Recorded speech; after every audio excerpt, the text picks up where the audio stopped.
So when you have a partner who isn't as into spirituality or doesn't consider themselves to be a light worker, I know a lot about that. I have a lot of experience in that because my beloved husband is wonderful. He's a wonderful person. He adores me. I adore him.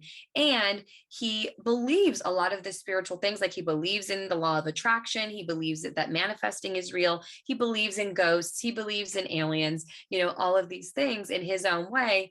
And he doesn't consider himself to be a light worker. This has been the cause of a lot of stress and sadness and anguish in the past, and has really transformed over the years. And so I have a lot of things to share when it comes to that. So I want to think back to sort of the beginning of my journey. Now, if you're not in a partnership right now, this could be really helpful for you as you're calling in your partner, because if you really I, for a long time, after I first awakened, really awakened to my spirituality and owned my status as a light worker, I had struggled feeling like, oh, well, if I'm going to be a light worker, like if I'm going to be focused on this mission, then I need to be with somebody who is too. Like I need to be with somebody who is also in on the mission, who believes in it, who wants to be part of it, who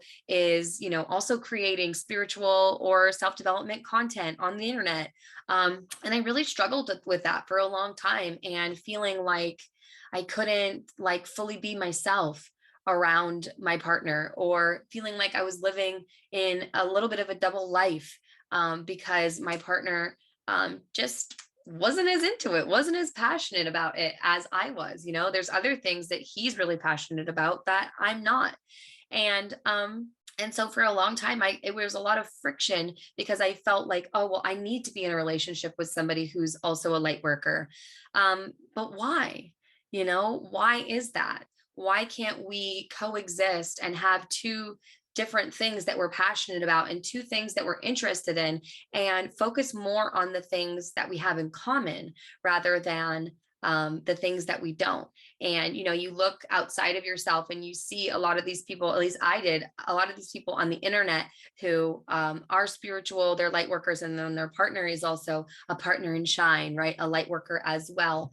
And that's beautiful. And that is their journey. And I just discovered, and many of you will as well, that is not my path. It is not my path.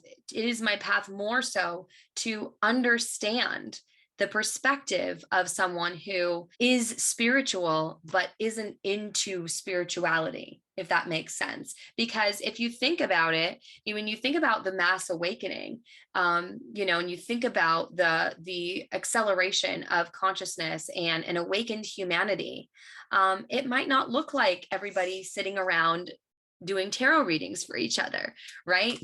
What is awakening really? Is awakening using crystals and tarot cards and other divination tools? Is awakening and being awakened only if you are meditating on the violet flame and reading Hay House authors, right? Can spirituality, a spiritual person, an awakened human, look different than that? And the truth is that most of them will, because what I've discovered is that, even amongst my friendships and things like that, I am like the quote most spiritual one. I am the one who is like really into digging into past lives and doing past life sessions and doing readings for people and using my intuition and teaching people how to develop their intuition. That's my passion, right? But awakening is really more about self-awareness. It's about self-realization and self-actualization through whatever means that is, right? So that could mean that you use tarot cards to self-actualize. Hey, Jasmine, what's up, girl? Thanks for being here. It could mean that you use tarot cards to self-actualize, or you use certain types of meditation or mantra chanting to self-actualize. But that doesn't necessarily mean that you would want to teach it.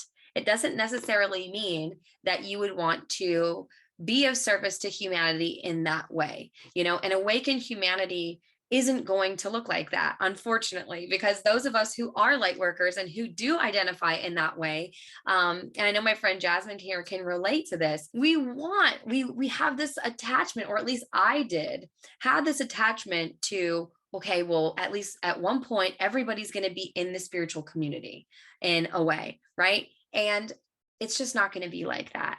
Our partners, my partner specifically, shows me another example of what an awakened human looks like, right? And we have to be very careful when we have attachment to these things, like, why?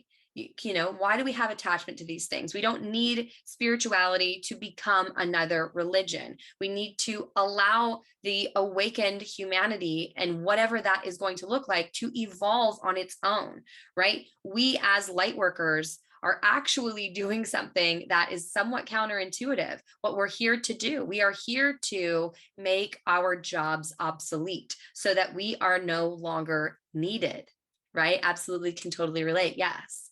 Our job is to make ourselves no longer needed, because once we have done our job, once the entirety of humanity, or majority of humanity, has awakened, our mission will be complete. And then we will move on into another cycle, maybe on another planet or in another dimensional reality, to do the same thing, right? Or maybe some of us will take a freaking break. Just chill in the angelic realms for a while. All right. But so having a partner that isn't into spirituality, having a partner who is spiritual in his own way, is becoming self-aware at his own pace and self-realizing at his own pace, is a really important lesson for me, to release my attachment to what an awakened humanity is going to look like, to release my attachment to this idea that we're all meant to be spiritual teachers, which we are in our own way, but we're not all meant to teach spirituality. We're not all meant to teach people how to develop their intuition. So having a partner who isn't spiritual is actually a very important lesson for me. And it's a very rewarding lesson for me to be able to accept him for who he is, and the self-awareness that he is cultivating, the self-realization that he is reaching for in his own way, being that bridge, because when you are a spiritual teacher, as many of you are who are watching this, when you are a spiritual teacher and you get into this mode where you are like, well, let's all run off on and live on a mountain together and live in a commune and leave the rest of the unconscious humanity to themselves because, we're creating 5D over here. No, like that's not the mission. That's not going to cut it, because that is being subjective with your unity consciousness. We are one with everyone and everything, including the unconscious people. And so when as spiritual people, we isolate ourselves or want to isolate ourselves from the people who aren't,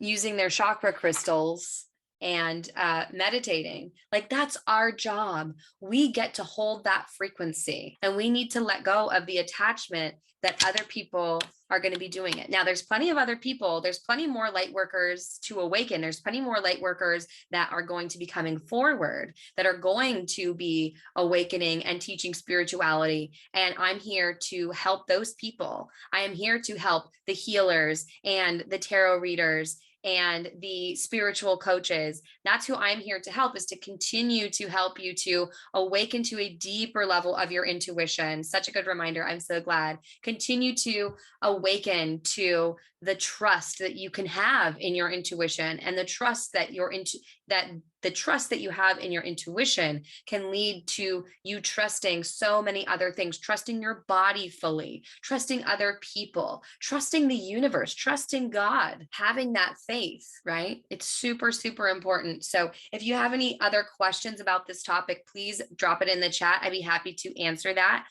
If you haven't already, like this broadcast and subscribe to the channel and share it out to your friends if you found this message interesting, if it resonated with you, if you think it's super cool. I think it's super cool. And definitely grab that free tarot guide. I love you today and every day, and I'll talk to you soon.